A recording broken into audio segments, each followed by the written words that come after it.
course, there was a LAN prior to this event, and we saw members of Space Station go on to win that entire LAN, go on to beat the likes of Shopify Rebellion. But Rebellion have come back with a vengeance and say, well, maybe we'll win the ones that matter.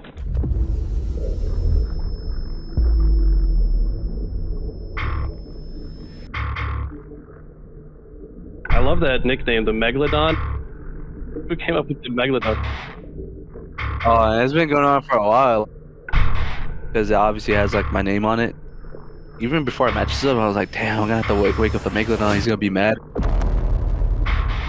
Bound was talking crap, especially him. And Tuss said something after the Orlando land. He had said something like, oh, but I can't shoot back.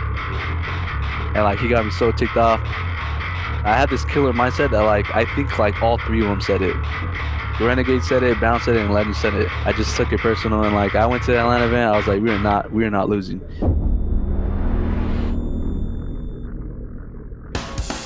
2 seconds. 1. Rebellion. Clean sweep. They woke the Megalodon, man. Like they got me mad.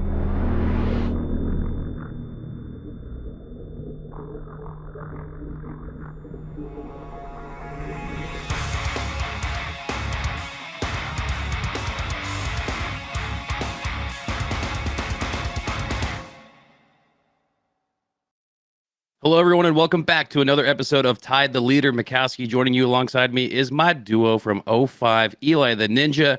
And today on the show, our next guest has been busy cementing his status as Halo's main slayer at HCS London. He earned his highest placing as a competitor, all while leading his team to their highest placing. Yet it's been impossible to hold our next guest in check. Suppressed. Donnie, welcome to the show. How are you doing, brother? Doing good. I mean, thank you guys for having me on the show. I mean, this is crazy, man. Like, you know, coming back from London, we got third place finish, and then receiving that main slayer award, it just feels good. Definitely feels good. Not the first time, actually, but we'll get into that timeline a little bit later. You've been that dude for a little while. I think you're now starting to get your flowers, which is really cool to see. Congrats and big ups to you, not only on your personal achievement at London, but bringing the team along on the ride. You guys really had a hell of a show. Usually we actually start the show with the beginning of that timeline, but with London being so recent, we wanted to just get right into it. So you guys went on a tear Friday and Saturday. What kind of preparation going into London allowed you guys to jump out to such a fast start? I mean, for us, for Shopify, Rebellion, and Halo, I mean, we went to Orlando. We got a little bit of practice there, and then what like mainly helped us for us is that we had a boot camp for like, I think it was like 6-7 days over at the Shopify headquarters. So, I mean, we had a lot of practice there. We watched a lot of VOD. You know, things we needed to work on. We went over people's strats, you know, what their tendencies are and stuff like that. So it really helped us out a lot going into London. I felt like we were more than like prepared, especially because we scrim the big three. I know like scrims sometimes teams don't try or like it's online, this and that. Usually when we scrim them, the big three, they try like really hard. So we know like what they're trying to do on the map, and they know exactly what we're trying to do on the map. So helps us out a lot. Yeah, Eli and I, we had a chance to cast your gameplay at the LBC Orlando LAN. You guys went in as the heavy favorites to that tournament, but ultimately got second place to a pickup squad. Granted, it was a pickup squad, half SSG, Tusk, and Renegade, so it feels a little unfair to say that's a pickup team at some local LAN. It really was more than that, which was really cool. You guys made it more than that. You guys being there as a full team of 4 made that really special. So I appreciate you and the organization for sending you guys out to Orlando. But what was your mindset after losing to a quote unquote pickup team 1 week before London? For me personally, I just think it was cheese. Like I think that tournament was like, man, I appreciate LVT for hosting that LAN event, of course, but I think there were so many problems like with the audio and the headsets. I even brought my own like TRX mix amp, like the latest one, and I plugged it in onto the computer, and I put in my actual mic too. And I'm thinking like it's gonna work perfectly fine, and nothing worked. So I had to revert back to their mics they were using at the local LAN, and it was just so many problems. But I mean, they ultimately like they got the dub. You know what I'm saying? They're a great team. But after that, I mean, they were talking a lot of crap after that LAN event. Even during, I mean, Bound was letting you guys know about it. Yeah, Bound was getting like after that Aquarius game, it's just like yeah, we lost. Like I feel like that got them a lot of momentum. After that, it was like I believe it was like 4-1, like with like a minute and a half left or 2 minutes, something like that, and Yeah. like they caught up and won. It's a huge momentum killer, and plus like they caught up, and like that's what like kept on going throughout the series. We lost 0-3, win the grands, we reset it, and we lose like 4-2, I believe. But I mean, after all that, I mean, with the mindset like going into London, like I was just like they woke the Megalodon, man. Like they got me mad, especially because Bound was talking crap, especially him, and Tuss said something after the Orlando land.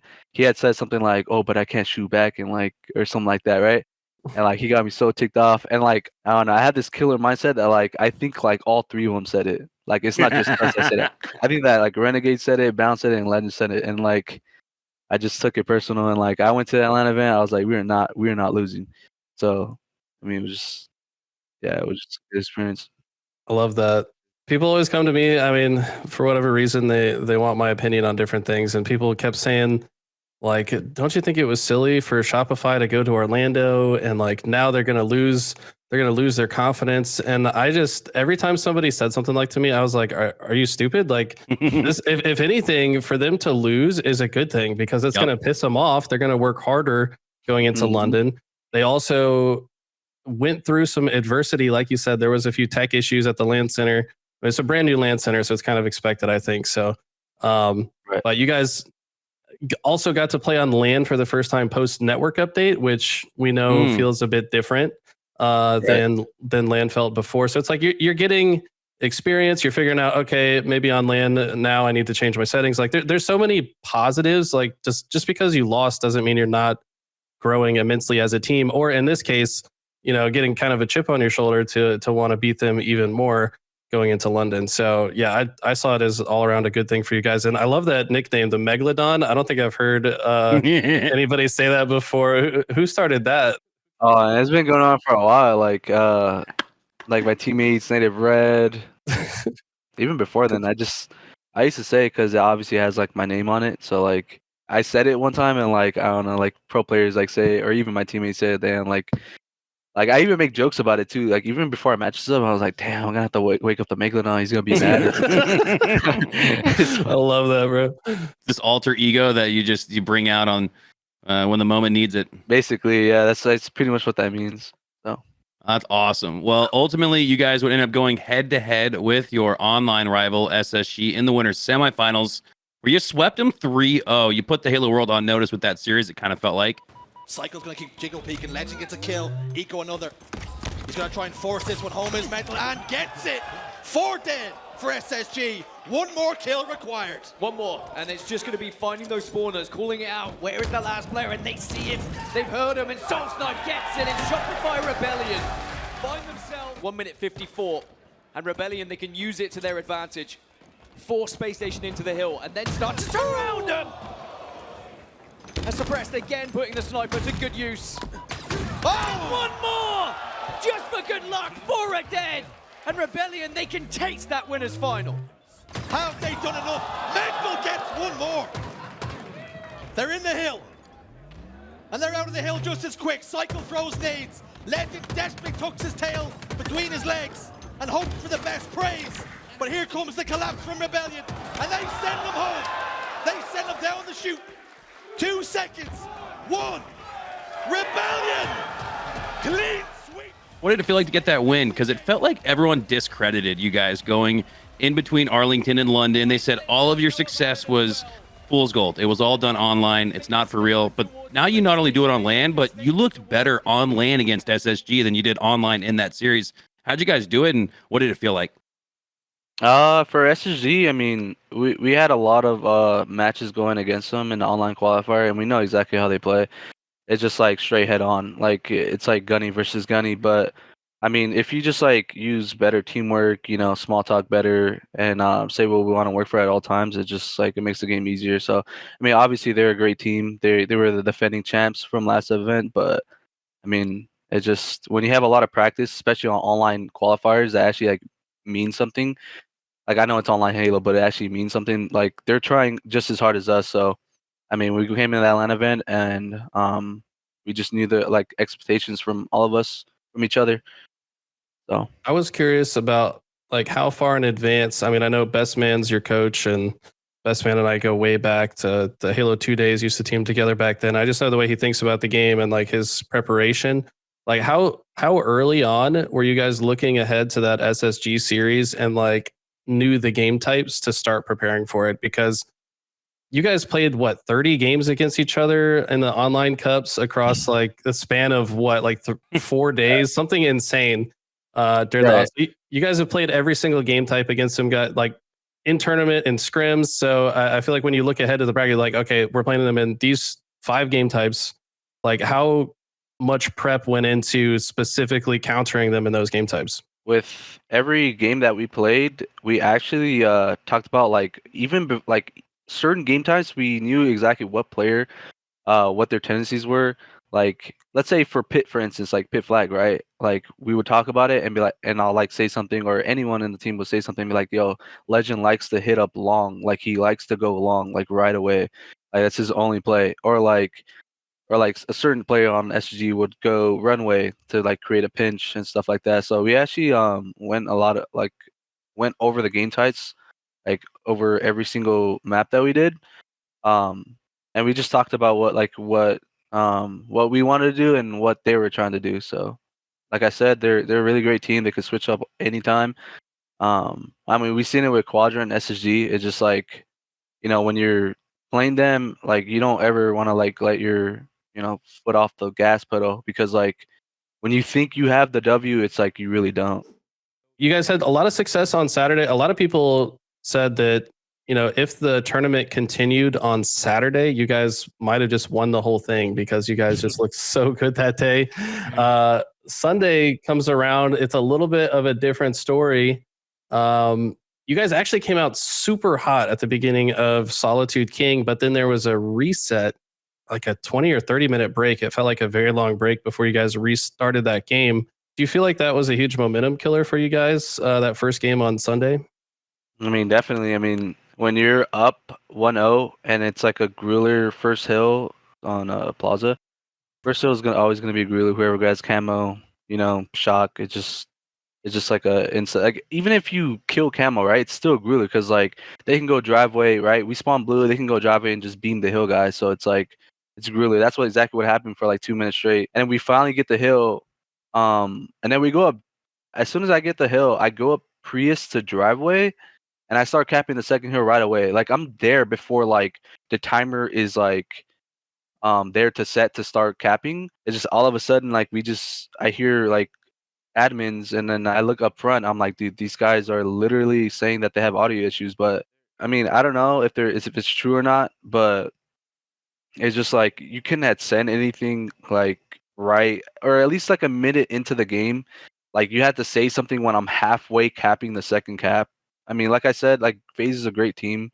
Um, it just like kills your momentum, especially like when you go up or about to go up 2-0. We talked to Bubu recently. I know you're close friends with him. And he was mentioning, he had a couple audio issues. Their team had those, and it also messed with their momentum a little bit. And he talked about like what they learned as a team is like sometimes you just gotta like take a breather and like reset, re-rack. Like there's almost like a meta outside of the game in those big moments. Do you feel like next time you guys might take a little bit of extra time between maps when things start going south like that? Yeah, I mean, I already talked about it. I mean, I already said to like the team stuff. We just need to like walk out. All four of us and Nick. We just need to all walk out, go in the huddle, and just talk about stuff. Don't let it bother us. Like, don't let it kill our momentum, because like we were trying really hard to get to this point. You know what I'm saying? Like, don't let one thing ruin it. And that's like ultimately what it is. I feel like us sitting there for 40 minutes, like I was literally shooting bots for like 20, 30 minutes. It's just annoying because like, I'm already warmed up, I'm ready to go, and then that happens, and then like we gotta wait another 40 minutes. So it's just like, yeah, I mean, we just gotta like talk about stuff, what they were trying to do, that map, you know what I'm saying, and then let the dice roll. I don't know. Like I think for next time we're gonna be better prepared. We're gonna go in a huddle, we're gonna talk about stuff, what they were trying to do that first map. how important it is, like, for that first hill, especially because, like, you can get camo and shock, and that's exactly what they did, and they could blow the lead wide open. So Yep. they got that first cap, got second cap. We didn't even get a tick, I believe. Like, we kept spawning S1 in blue, and then they capped the second hill, like, with no ticks, like us getting no ticks. So it's just like, wow, like, you can do a lot with that first hill. So The actual setup of the London main stage caused a lot of, I guess, stir. Like some people saying they hated it, some people saying they loved it. What did you think about the setup, and what would you suggest HCS do to create the best version of a Halo main stage? this event, it was actually pretty cool because you had people, like, really close to you. Like, obviously you wouldn't want the people, like, close to you seeing your monitor and stuff, but, like, it actually felt like, like the old days, like, I'm sure you guys, been there, done that, but it felt really good because you could literally hear people screaming, like, even words kind of, like, people screaming in the mic. I could pick it up, like, from my other teammates' mics too. So it felt really good. The event was actually, like, one of the intense events that I've actually had because I could hear the optic chant, the drums, so it's like a lot of stuff going on. It was like a trumpet too, like it's like a drum and trumpet. A whole ska band Hey, came that's what I'm through. saying. Am I in high school or something? Like the whole band on the stands or something. Like, oh my god. So joking. That's pretty epic. I mean, I don't know. Definitely wasn't expecting to see that because obviously we were casting it from home. We weren't physically there, but we got to see it on the broadcast. Like when Quadrant was playing, they were popping off with the drums, and Man, the fans were nuts. Yeah, they were going crazy. statistically at HCS London, you were awarded the top Slayer with a KD of 1.29. But this wasn't your first time. You've actually been that guy for some time now, placing third in kill death at Arlington, even finishing first in kill death at the Charlotte kickoff last season. How are you able to consistently be a top Slayer across two starting weapons with the BR and the Bandit? Everything that I've been on is just like they allow me to do what I have to do around the map. They sometimes go as far as like giving me the weapons. Especially my old teams. They I mean, obviously, like, I'm with a really good team, so you know what I'm saying, I depend on my teammates just as much as like I do on myself. But back like when I used to team, Fnatic, Complexity, it's just like, yo, Donnie, take this. You know what I'm saying? Like, or like they'll have like a sniper rifle and a heat wave, and then just like pass me one power weapon. So it's just like that. Having good teammates that actually play around you, um, plays a huge part too. When I get this, or whenever I'm at the top or whatever in the KD thing, I'm not thinking, yo, I'm gonna play for stats. You know what I'm saying? Because that's not ultimately that's not what I do. I actually like I do OBJ when it's like needed. You know what I'm saying? Like if I actually was a stat, I'd probably would have 0 seconds or like 2 seconds of ball time, like most of those games back, back in the day when I was like year two. I just try to live my life more. I try to get kills. I try to be in the play as much as I can with my team, and you know, try to always like play for the win for my team. But I think you also Yeah. just like happen to control the sandbox better, so you've usually got a better gun than your opponent, and then on top of that, you're not really missing many shots when you're locked all the way in. I feel like when you're at the highest part of your game, like, bro, you're just not missing. I don't know. It seems so hard to play against. I've played against you in matchmaking a handful of times too, and it's just like, can this guy finally miss a shot for one time? I kill you like one time out of 5 engagements, and I'm like celebrating. I'm like, yes, I fucking killed this guy. Like, but I think that's just the pressure you apply to the map. You're correct. You're surrounded by an amazing team. I think we'll talk a bit more about them a bit later. All right, so great insight and information. Great to hear your thoughts as they're still fresh coming back from London. But let's start to backtrack a little bit here towards the origins. How did you get into gaming, and how did you ultimately come up with your gamer tag? we actually used to play Halo 2. With me and my brothers, obviously, I'm a triplet, and then my 2 older brothers. So we had like this green Xbox, or it was like the black and then like the OG like green little circle in the middle. We used to have that Xbox, and then we would play like on those big controllers. I mean, my hands were small, so it was like Duke. kind of hard to like, yeah, it was like really hard to shoot. But we used to always play like 2v2s competitively, um, not online or anything like that, just split screen. Us playing Halo was just like, it was really fun. You know what I'm saying? I used to play on this map. I remember it was like a purple spire with like rocks around it. There was like a pelican on it, and then oh my god, and there's like a warhog on it too. You could drive around. It's so big. Was but, this Halo 3? I think it's a Halo no, 3 map. it was Halo 2. Was it Relic?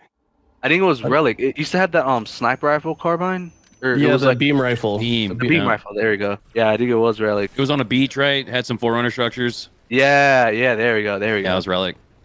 But yeah, it was such a fun time around that time. But then ultimately, like, I'm not gonna lie here. I played COD more than Halo. Like, I was actually a COD kid. COD was just like really fun to play. Especially with like all like people talk about it all the time with like nostalgia about like Modern Warfare 2, 3, Black Ops, zombies, stuff like that. So that was kind of like my thing until like Reach like came around. I used to play like pubs all the time, and then like I used to play MOG too. And then always play like ones or twos with my brothers against like some top pros like. But it was just really fun playing, like those games.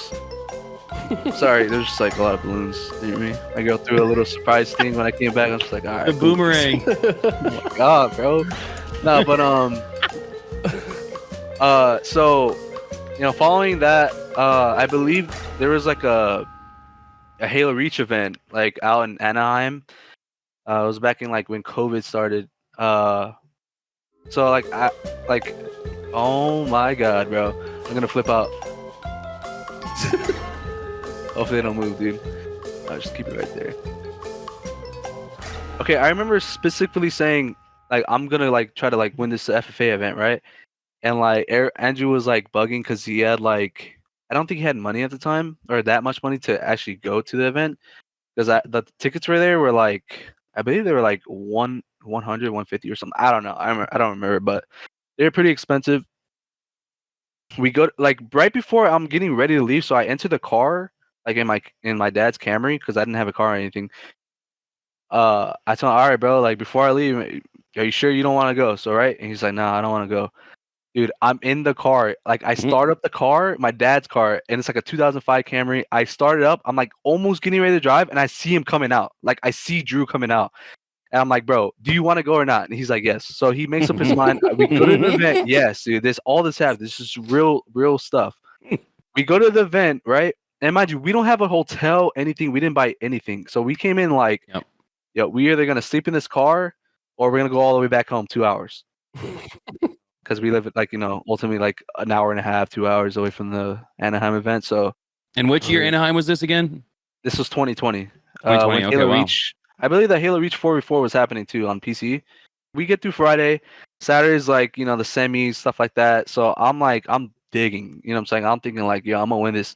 I actually like don't go far. Like I actually lose like the round before finals. Like you get to finals. So like I lost, right? Is what it is. And then Sunday comes around and like pretty much they had like all these good FFA players, and then there's Drew or Diagram. You know what I'm saying? He's in the finals. I'm just like rooting for him. I'm sitting in the stands like 10 a.m., 11 a.m. because they had the FFA before the 4v4, and like Andrew actually won it. Like I was screaming, I was like, "Let's go, Drew!" Almost an over that we talked about. It almost has struck. He's down by 2. He needs a big double kill here, but another one comes in for Diagram, so he's down by 3 with 5 seconds left. That will secure it, and that will ensure that Diagram is your free-for-all champion here at DreamHack Anaheim. Yeah, and like I don't know if you guys remember that story, but or like not story, but like it was on stream, and then I ended up like Drew ended up saying to Wes, like I didn't want him to say that. He said it to Wes and Bravo. He was just like, yeah, I mean, we actually didn't come here with a hotel or anything, so we just kind of just slept in the car. Yeah, I didn't want him to say it because it's like embarrassing us, but like I think that's an experience that resonates with a lot of people in the Halo community. I think a lot of us slept in cars and on floors just to do anything we could to be a part of it. Some people slept in a bathtub in those hotel rooms back in the day. You'd have like 8 people cramming into one hotel room. They could split it 8 different ways. One guy's sleeping in the bathtub. Windowsill. Windowsill's a great spot. You guys did what you had to do to get there. So yeah, I don't think that's embarrassing. Andrew said he was gonna give me like a cut of the pay cut or some part of the money. I was like, no, bro, I don't want it. Like you want it all. Like I know I drove you here, I paid for your ticket and stuff, but just reimburse me for like the ticket and like maybe the gas and like some of the food, and that's it. Because I was paying for everything. I had like a job, I had like money, like income, a regular day job, and like he didn't really have that much money. But I ultimately I did the right thing because he came out with the dub. So And he wasn't even going to go.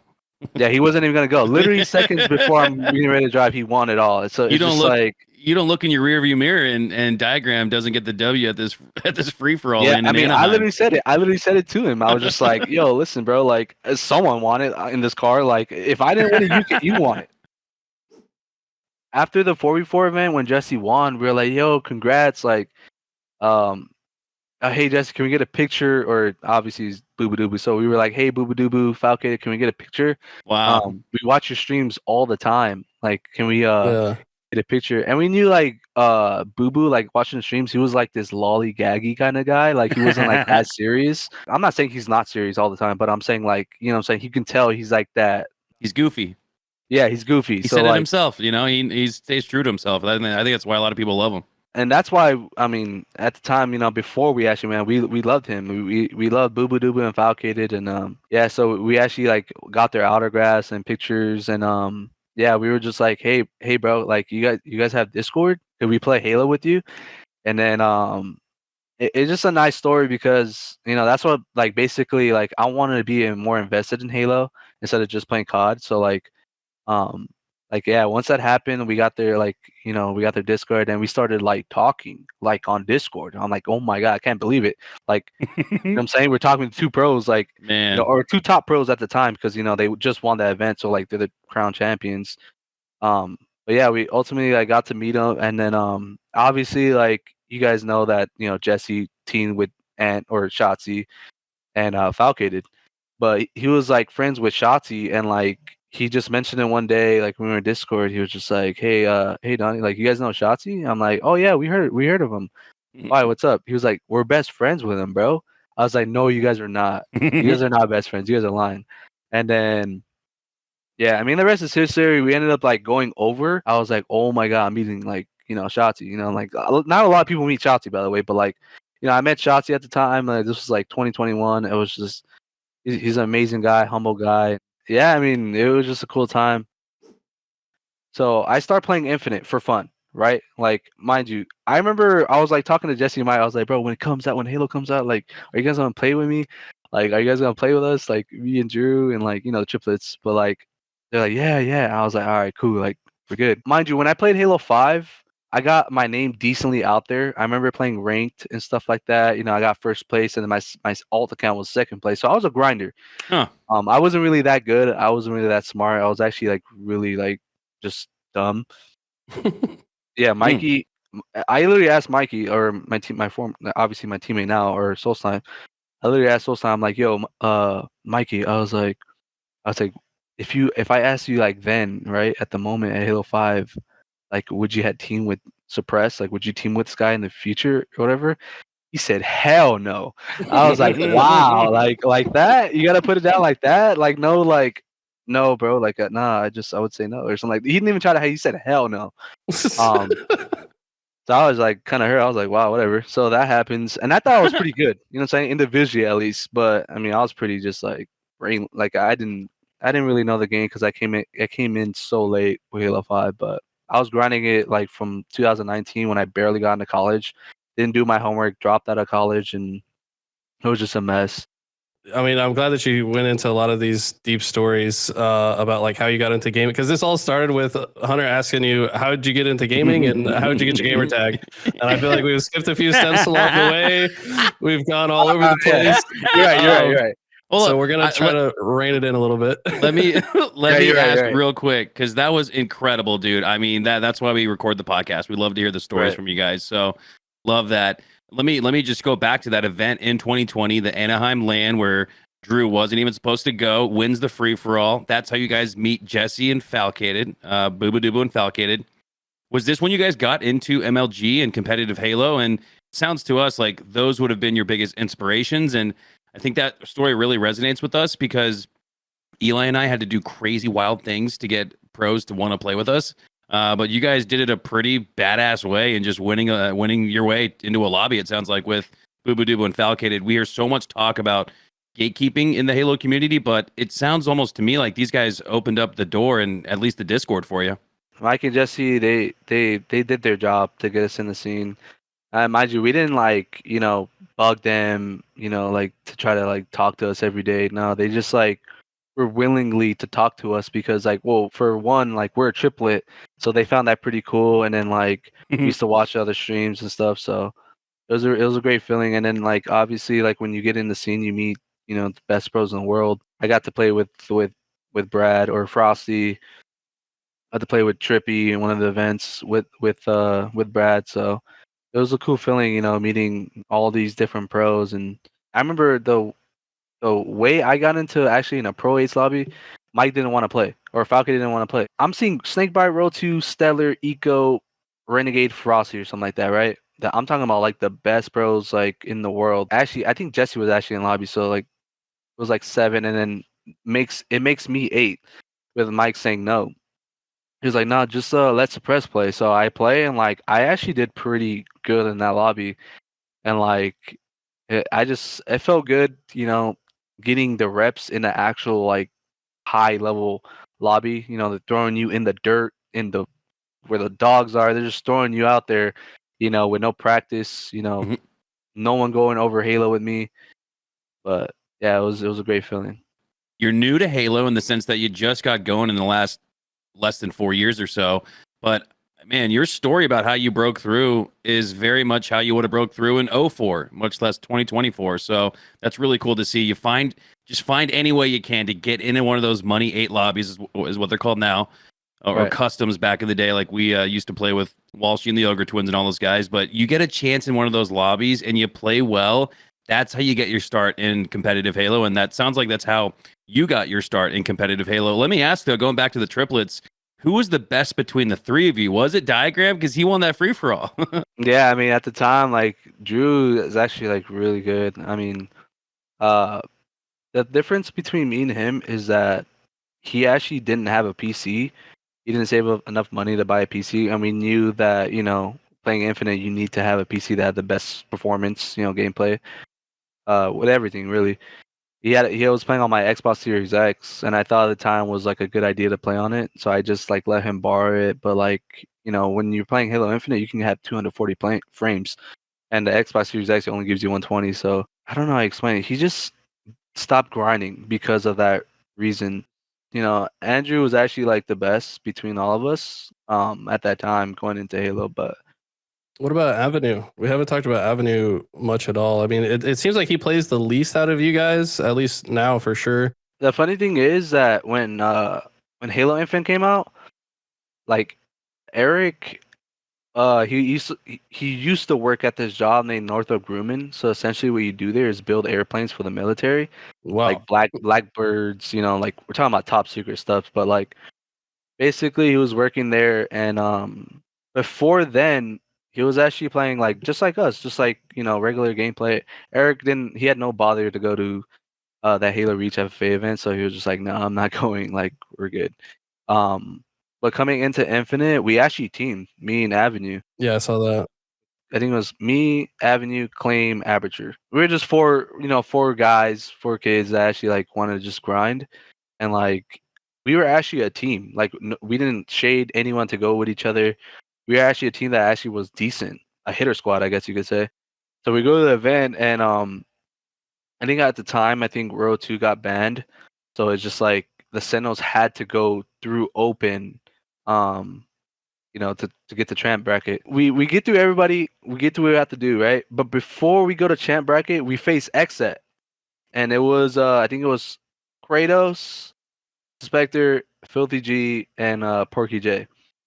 And like we know, like these guys, they're a professional team. They're screaming pro teams as well. So, and we 3-0 them. We literally 3-0 them with ease. I'm like, wow. Like I think Suspector is the only one who was fighting back. I mean, he was clearly the best on that team. After that happened, they actually asked Eric.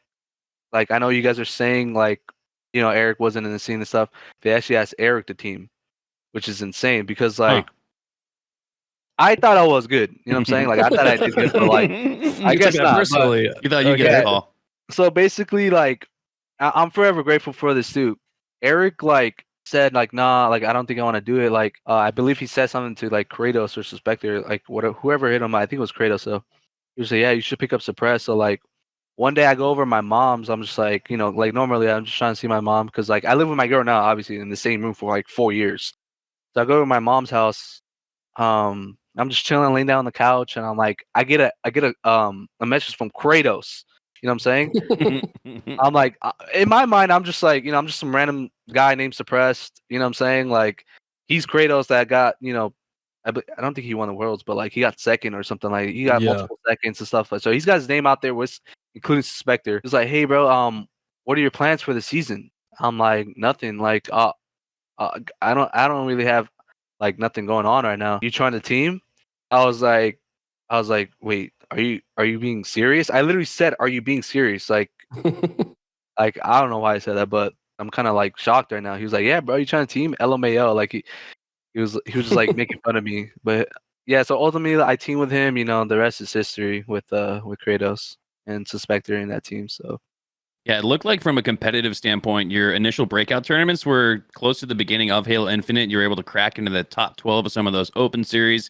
You also competed in a lot of the Chipotle Challenger free-for-alls, which is cool to see with that backstory with the Halo Reach free-for-all in Anaheim 2020.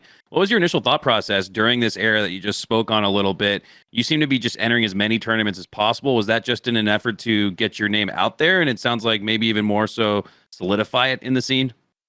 Yeah, I mean that Chipotle FFA. For me personally, I just try to play it so I can like, you know, build my name up, build my brand. It's actually funny that you mentioned it because like I think that was the last FFA that I've ever played, like in the actual FFA tournament. But I came in first. They gave me a lot of incentives for that third place. I'm not bad, not first. I came in third. I mentioned it first because I was in the lead like 21-19, and then like my screen like crashes, it pauses like fully. Like I'm seeing my DMR not move, like or my BR not move. I'm just like, what is happening? It unpauses. I'm like, I move my thing, like it goes crazy for a second. Like it's looking left and right for like a quick second. That's how like cheeks my PC was. So I get back in it. I get third, whatever. I went 7,500, I believe, and then it was like $1,500 for Logitech stuff that you can like vouchers. It was 3 vouchers of 500, and then you can order whatever you want. One of the vouchers actually didn't work, so I'm still kind of pissed about that. But I ended up buying this my backpack. All right, you guys see my backpack, but I ended up like buying the Astro backpack, my first ever backpack. You know, professional backpack, whatever. You want to play FFAs to get your name out there. You know what I'm saying? Like that's just a good start if like you're being gate kept. You know what I'm saying? If like you're a talent and you're really good. So that's pretty much what I had to do, man. I feel like everybody was. I mean, Hunter alluded to it earlier, but I ended up making like a fake pro tag, pretending to be a different pro, and then like beat some pros in matchmaking. Had them like, "Yo, it's Pac-Man. This is my new tag. Add me." And then like fooled a few pros to add me to their list and got into FFA lobbies. Started beating them. Eventually, showed up to a tournament and got like 4th place in one of the FFA tournaments. So yeah, I kind of had to force my way in some maybe not so great ways, but. Sounds like a lot of people like you have similar stories. Love to hear that. Moving ahead around, I guess, Orlando 2022, you were competing in the open bracket. This was a tournament before the first World Championship for Infinite. You come out of the open bracket and you finish top 8. What do you attribute to making that jump from kind of the top 12 finishes you were having before?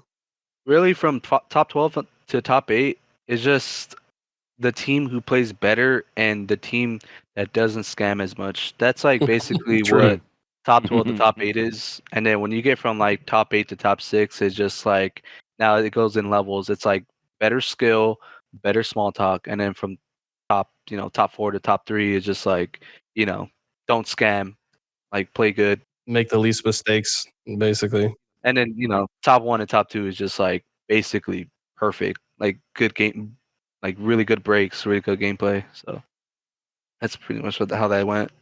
Yeah, so despite the open bracket in Orlando and then the Halo World Championship where you placed 8th, which I thought was huge for you guys, that Fnatic roster was not very well respected. Nobody was really fearful of that squad going into that tournament. I don't think many had them in the top 8, so that was a big jump for you guys. But despite that jump, Arlington of last season, you guys are in the open bracket once again, or you specifically are in the open bracket once again, and still find a way to advance to top 8. I think, in my opinion, is one of the greatest signs of a great player is someone that can consistently make it out of open into something like the top 8. Like, it really shows that it's not a fluke. It's extremely difficult to do just once. So to do it twice, I mean, that's a lot of Halo being played that weekend. What was the key to that?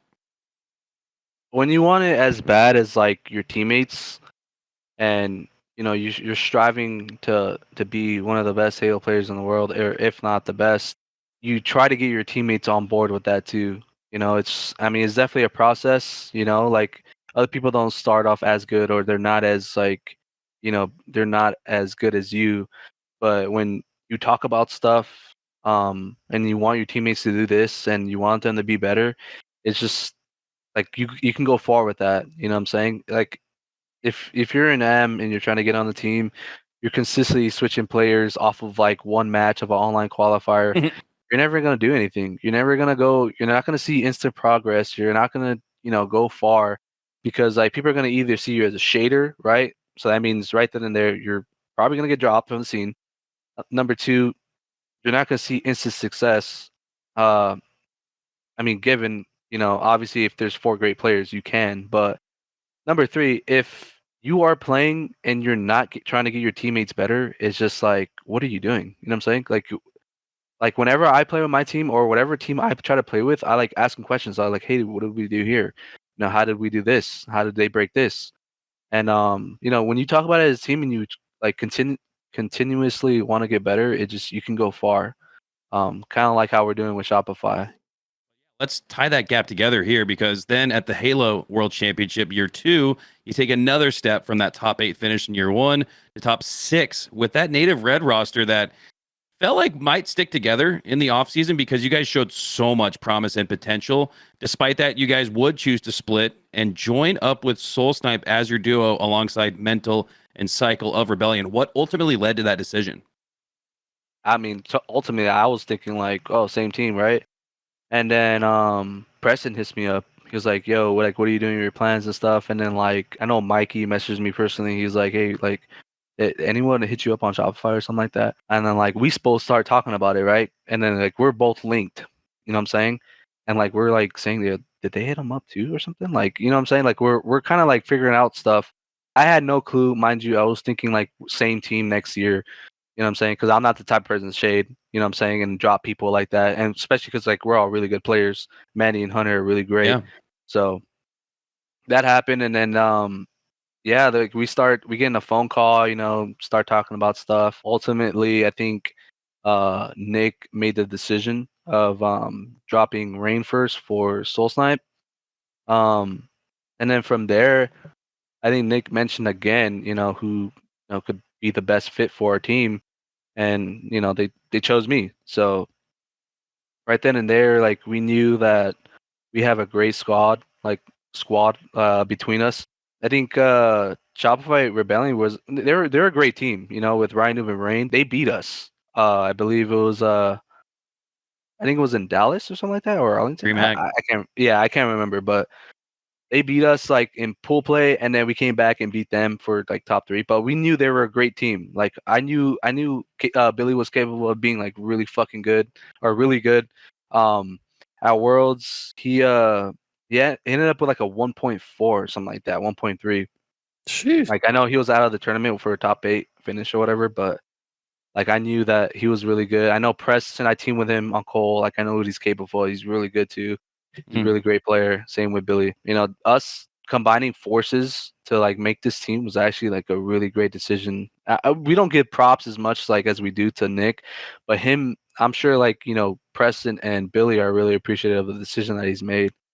But that was, that was one hell of a decision, dropping Rain and Rhinoob, and like us doing these high placements. We don't know what we're gonna do next event, but it's going from 4 to 3 to God only knows. You know what I'm saying? It could be 2 to first place, but I don't know. But props to Nick for making this team. Yeah, how would you say Best Man has like influenced you as a player since you've joined the team? Nick is always on my behind, man. He I love him. He's like my older brother actually. He just treats me. I'm not gonna say bully or anything like that, but he's like consistently always on my behind every single game. Like, yo, Donnie, what did you do here? Donnie, what did you do here? I'm just like, I did this, I did that.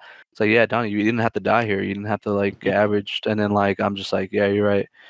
I could have just waited a little bit, you know what I'm saying? But Nick, he gives all his input to not only me, but to equal amount as my teammates.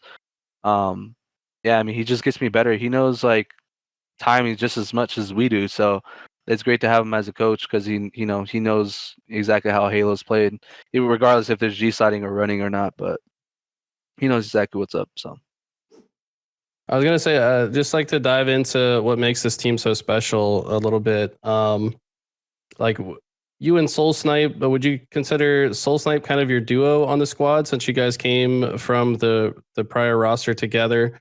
Do you feel like there's some kind of special chemistry between you and Soul Snipe? man, I love that guy. Native Red. He's just a great teammate, great guy. You know, he's always like wanting to talk to his teammates about what we do wrong. Like especially like come Friday, right? Like you lose, you don't go to winners. We're starting from losers. He'll give you a great motivation to speak. Yo, like let's go hard as Donnie. Like let's like dig deep. You know, do this, do that, not make mistakes, and like I appreciate everything that he's done for me. Also, I want to like mention that Manny had actually mentioned to get me on the team.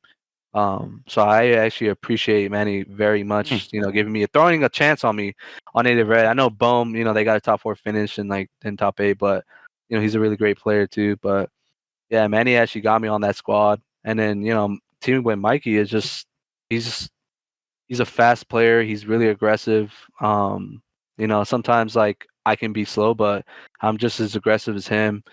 I do a lot for him, and he does a lot for me, and we expect a lot of each other. So he's a great player. Sounds like he kind of holds you accountable, keeps your head on straight. If you're Right. maybe losing focus, always look for that in a teammate for sure. Let's talk about Cycle for a second because he was not far behind you on the KD chart, but he was well ahead of you on the kills and assists over deaths chart, and he seems to always be putting up insane numbers. I mean, the both of your damage output is unbelievable. He's topped the charts in assists at a bunch of lands on a bunch of different teams. What's it like teaming with him? Do you feel like he maybe opens the map a lot more for your playstyle? Yeah, definitely. I mean, if you see Preston, you immediately have to like work around him. You know what I'm saying? He's always consistent in the fights. We actually sometimes have to tell him like, "Yo, slow down, Preston. Like, don't stop G sliding." You know what I'm saying? But yeah, Preston's a great teammate. He finesses really well. He gets his skills. I mean, I think the difference between me and him, obviously with that kill leaderboard, is that like, I think like I take my 1v1s like better. He does his teamwork as in like, if we're around him, he gets better kills. You know what I'm saying? He gets a lot of kills if like we're working around him, and he just kills them all. You know what I'm saying? For me, I like get my one. I take the space. They keep getting my ones. I'll get my kills like that. But yeah, I mean, I think Preston, he's a great player. He has better teamwork than me for sure, and he's always getting more damage than me. I'll just admit it. I know I'm a damage dealer, but like that guy, I don't know how or what he's doing on the map, but he's probably sitting in credit corners, just like getting certain angles, like just getting damage out. But I love teaming with Preston.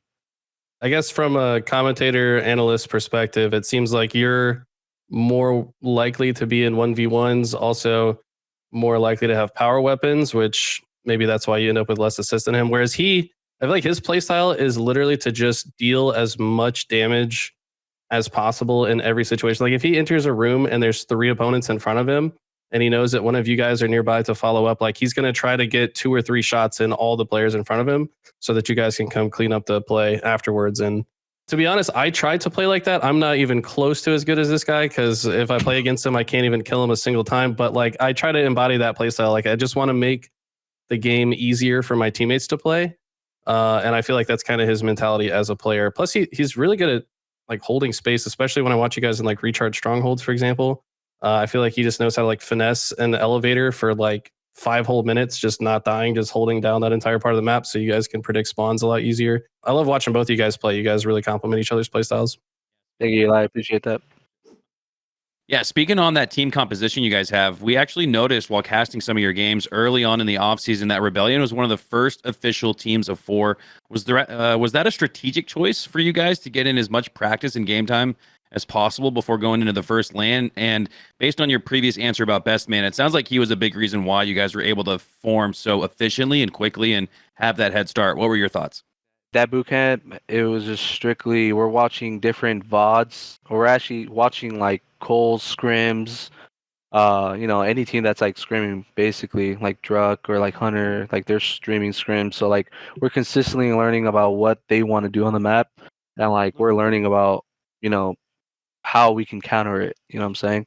And then with Nick, whenever we're playing scrims, he's always giving his input, and then like he would bring it up on theater on a big screen TV, and then he's like going everyone's POV. He's like consistently giving everyone's input, like, yo, go here instead of here, and then Donnie, go here, do this, do that. So Nick plays a huge part on why we're having a lot of success right now. So Yeah, I think having one of those OG legends behind you is one of my thesis or part of it for the best coaches in Halo. I think Royal One is maybe an exception to that. I think he's of the guys who weren't necessarily legendary players on the sticks, probably one of the best coaches though in the game. But if you look across Optic, for example, with Lunchbox, SSG with Elamite, and I think Rebellion with Best Man is part of that same conversation. And I think it's exciting for Best Man, right? He's pursuing his first LAN win alongside with you guys. He had a lot of success in MLG competition, but he never actually won his first LAN. And I know that was a big driving factor when we had him on the podcast for the first episode. He mentioned that a lot. Like, I'm still going for my first win. And that always resonates with me because we've been in it now for 20 years. And man, to be hunting for that win for 20 years, that's a long time to be going at it. So big ups to Best Man. Moving along the timeline, though, at HCS Arlington, you guys ended up with your best placing yet to start HCS Season 3. You guys continued climbing that ladder all the way to 4th place. But you guys were just 2 kills away from a Game 5 against FaZe that could have had you guys maybe even having a look at the trophy. Was that moment heartbreaking? Was it exciting because it showed the potential promise for you guys and you guys had achieved your highest placing? A little bit of both. What were your thoughts and feelings then? Yeah, I mean, it was definitely both, actually. When we lost, it just felt like we just felt like down on ourselves. We kind of just talked about it. They actually so Snakebite didn't actually, like, on that Game 5, Snakebite didn't actually flank or anything like that.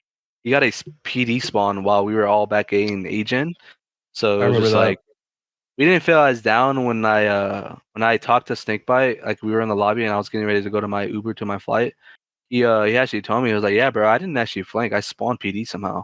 I was like, how? And we had a guy planners, 2 guys back A, and a guy A-Gen, like aimbotting and stuff. But that made me feel a little bit better because, like, obviously, like, spawns are then at least were like messed up. So we didn't feel as bad. And then it definitely shows a lot of promise, coming forming this team and moving forward, that we know what our potential is. Then after this event, you guys go on an insane heater in the online split between Arlington and London, making it to the grand finals in every single one. You also took down some of the best teams, forming almost a mini rivalry with SSG after so many matches. Different talking heads were saying that it's just online. Do you feel like this was just maybe a big growth period for you guys? Did something start to click? Or what do you think led to that big rise in that online right after Arlington? We want to win. I'm saying we all want to get better as 4 guys that are like, new, or like not like OGs like Royal 2, Snakebite, Stellar, Eco, all these guys, Lucid, all these guys, but we're just 5 guys that just want to win. We're all passionate about winning, so it's a great feeling, definitely. Yeah, that is really interesting when you mention, I guess the big 3, part of the reason they're the big 3 is because they have that experience. They're all OGs and modern day Halo goats in their own right. So you talk about on LAN, their level of performance. They have just a different level of ice and calm in their souls because of the time that they've spent on the main stage on Sunday. So I think for you guys, it was a huge experience to get to Championship Sunday. I know you took some hard L's on Sunday, but I don't know, man. I think you can't spell learning without the L, and I think you guys are going to learn a lot from that, especially, again, with the support of Best Man. Talk about how the meta shift has affected you guys, because you guys started to what feels like set the pace and tone for how Halo Infinite in Season 3 of HCS was going to be played. I'm not gonna lie, when we first started teaming, we were definitely slow. Like we didn't hit timing as much, but forming as a team, we got used to our playstyles. So when I see Preston running, you know what I'm saying? Like I immediately know what to do. When I see Mikey doing this, I know exactly what to do. You know what I'm saying? So it helps out a lot when you consistently play with them. You know exactly what their tendencies are and then what they want to do on the map. So You guys have definitely been setting the tone and continue to push the pace. I mean, when you guys play SSG, it's something special to watch, man. You guys are just flying around the map at like Mach speeds and just pivoting each other, just doing the craziest shit nonstop. I mean, I feel like it's the fastest place Halo we've ever seen when you guys match up against them. So I can't wait Yeah. to see more of it for sure. We actually had Bubu Dubu, your good friend, on the podcast recently, and we've been doing this thing where like the previous person on the podcast can ask the next guest a question. So we said, Jesse, if you had Suppressed on the podcast, what would you ask him? And he told us to ask you, what would have the Triplets plus Bubu Dubu team have placed if they went to a LAN tournament? I mean, for me, I'm always thinking to take number one.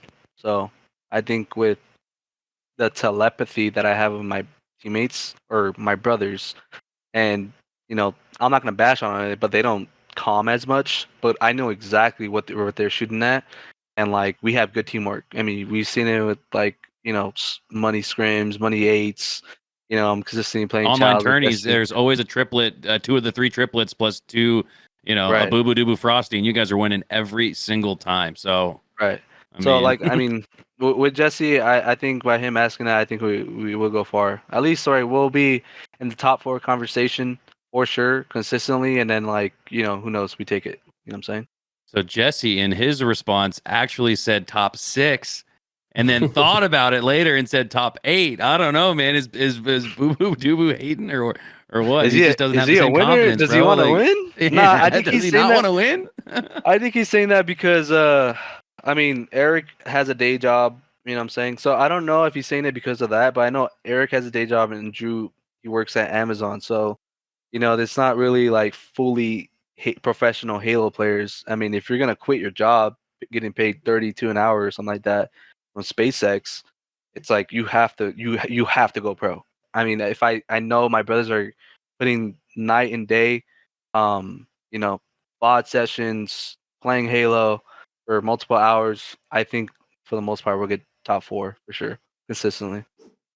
That'll do it for our long form questions. We're going to wrap up the podcast with some quick cues. These are meant to be short answers. You can use one word or as many as you'd like. We'll just get right into it. What are your settings in Halo Infinite? I actually bring it up right here. It is, I believe it's 110 FOV. 110 FOV, 131 on the dead zones. What was the other one? Was it acceleration? Oh, it's 466. Bubu plays 4-3-6, right? Is that? Bubu, he plays on 4, like, he I think plays 4-5-6. literally similar. Yeah, he plays so much similar like it was. to mine. Yeah, it was. I remember that because you said it'd be easy to remember because it was 4, 5, 6. Speaking of 4, who's on your Halo Mount Rushmore? Oh my god. I don't think about individual. I think about like who's got like the most wins in Halo. So I'd put Snakebite up there. I'd put Ogre 2 for sure because he's got literally thousands of wins. But I put Ogre 2. I think it'd be wrong if I didn't put Ogre 1 up there. I'd put his twin brother up there because that's his brother for sure. This is tough. But I'd put Walshy up there too. What's been your favorite weapon throughout Halo? Definitely the S7 sniper for sure. I mean, I love the sniper. Didn't they change the audio for the sniper? Like it sounds like the H5 sniper. Remember? Do you guys remember that? Like they changed the audio for it or something like I that. don't know if they did. The sound design is amazing in this game. Yeah, but I definitely love the S7 sniper. I mean, other than your primary weapons, I think that's one weapon that I forever like just. I feel happy when I grab the sniper. I'm having fun. You know what I'm saying? So. And would that be Infinite? You feel as the most closely tied to the sniper you have the most fun with? Which Halo in particular? In general, in Halo or just like the with weapon? the snipe.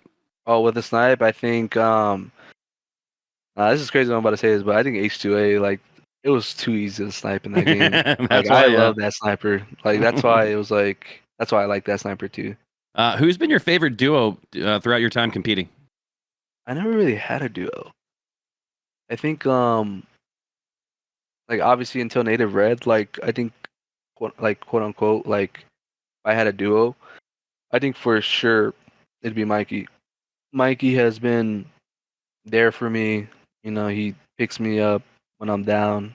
You know, he talks to me what I need to work on. I talk to him what he needs to work on. Like, we both respect each other a lot. So I think if my duo now, it would be Mikey. Like, if I had a duo for sure. Because growing up on these teams when I was growing up, I actually never brought anyone along with me. I was just like always alone.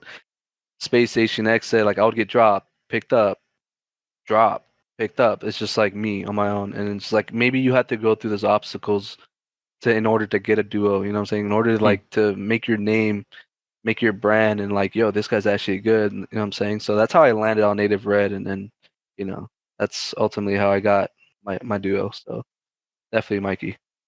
On the other side, who's your favorite rival? Who do you love to compete against? Oh man, I have a couple. It's definitely Bound and Renegade. I mean, we always talk crap about each other. Um Day in and day out. I mean, even before I was on this podcast, I was just like I was talking crap to John, like, nah, bro, you're like so cheeks. Like, you know, like that tournament we just played, like I was just mentioning like, damn, bro, I had to carry you, like it's crazy. Like I'm like talking crap as in like, man, it's hard being the best Halo player in the world. Like I'm talking crap so he could say something, and he always says something that, yeah, bro, getting third, bro. Like you're always getting third. Like I'm like, whatever, bro. Like, you could have it. You could have that title, I guess. Like whatever. Love that. A little friendly banter. It's not only something that the fans love, pros love it too. So love to see that. Throughout Halo's history, what's been your favorite Halo title? I think for the most part, it would have to be Halo Infinite. I think like I didn't have enough time for all these Halo games. I think for Halo Reach, it's like equivalent to like Halo Infinite because I played that for like 2-3 years. But like right now, my favorite Halo game is probably Infinite for sure. Oh, fair enough. I think Infinite's come a really long way, and in year 3 of the game, it's really at a great point. Wish it would have launched like that. It would have been, I think, great for the game's trajectory. But Halo Infinite in its current form is a blast to play. Lastly, as we wind down the podcast, what has been your fondest Halo memory? Okay, so when I was on Exit, like this is like how I know like when people are real like cool people. Like just outside the game, I know stuff happened, but like on Exit, me and Uriah or me and Artie got like on an argument, and they at the time they had a boot camp inside the event with like black curtains. I don't really remember, but I don't know if you guys remember. Anaheim. But like, yeah, it was Anaheim. Mind you, I'm not one to start like an argument or anything, but he like started talking, you know, crap and stuff, and he actually made me cry. Like I went all the way in back of the venue so no one could see me. And I was just like eating like this like this candy bar or something. And then Kratos actually like saw me. He like walked down from the boot camp area or whatever, and he saw me. He walked all the way down. He's like, "Hey, bro, like I'm sorry that you had to deal with him, dude. Because like you know he's definitely tough, but like don't worry about it, bro. Like you know just just keep doing you, bro. You're fine. You know, don't worry about like what he said. You know, you're the best in the world. Like you know, keep doing you, bro. You know, don't worry about it. And like I wish like we're like as Halo players, like when you see someone like that, I know they're my competitors or like my teammates and stuff, but like if we were like more real, like as a human, had like more feelings and stuff like that. I don't know how to explain it, but like that'd be better. Cause like I don't just view my competitors as competitors. I view them as like you know friends too. You know what I'm saying? Absolutely. Was Kratos on your team at the time when this happened? Yeah, Or he was on Xset with me, and yeah, he just picked me up when I was down. It's crazy because like usually like your girlfriend does that or something like right like my girl sees me like you know what I'm saying like sad and down like especially when I'm like I lose like you know I got third or whatever, she texted me right away like, hey babe, don't worry about it, you know you did great and stuff. But like for him to do that, come out of his way and walk all the way down from like one end to the other, it's just like it felt great. Like it warmed my heart up a bit. Like I saw him differently other than like you know competitor. I know like stuff happened after that. You know, I got dropped and stuff, but that was just like one of the memories I have in Halo for sure. Wow, very cool, and thank you for sharing with that with us. Those are the types of stories that I know the community really appreciates hearing. It makes us feel like we're a lot closer, not just to the gameplay that we see on the screen, but to the person behind it, to the person on the sticks. As with every episode's ending, we like to give you a chance to shout out anyone special or any last thoughts that you want to get out there. The floor is yours. Anyone that's like followed me out throughout my journey, you guys are the realest ones for sure. If you guys have been keeping up since my journey, since exit, I appreciate you. And then I also want to say thank you, you know, not only the fans but my brothers keeping me up there, my girl and my parents keeping me afloat, get me where I'm at. So, and Shopify Rebellion and my teammates. That'll do it for another episode of Tied the Leader. Want to give a huge thanks to Suppressed for coming on, sharing his story, rising through the Halo ranks, all the way from that fateful LAN tournament in Anaheim where his brother wasn't even supposed to go with him. So very cool to hear the origin story all the way to what the future looks like for yourself and Shopify Rebellion. Eli, as we close out, any final words from you, my friend? No, I just want to say thanks for coming on the podcast, Donnie. I've been a big fan of watching you play and seeing what you do all the time. I was curious, is this your first podcast or have you done one of these before? Nah, this is my very first one, so I don't know. Awesome. I don't know if I did bad or not, but I mean, I just, you know. Oh, I loved it, dude. Yeah, it's not easy. It's not easy. It's definitely like a kind of awkward experience. It's all about you, like spotlights on you kind of thing. Hopefully we didn't make it so bad. What was your experience like on your first podcast? I mean, I was definitely kind of nervous. I'm not gonna lie.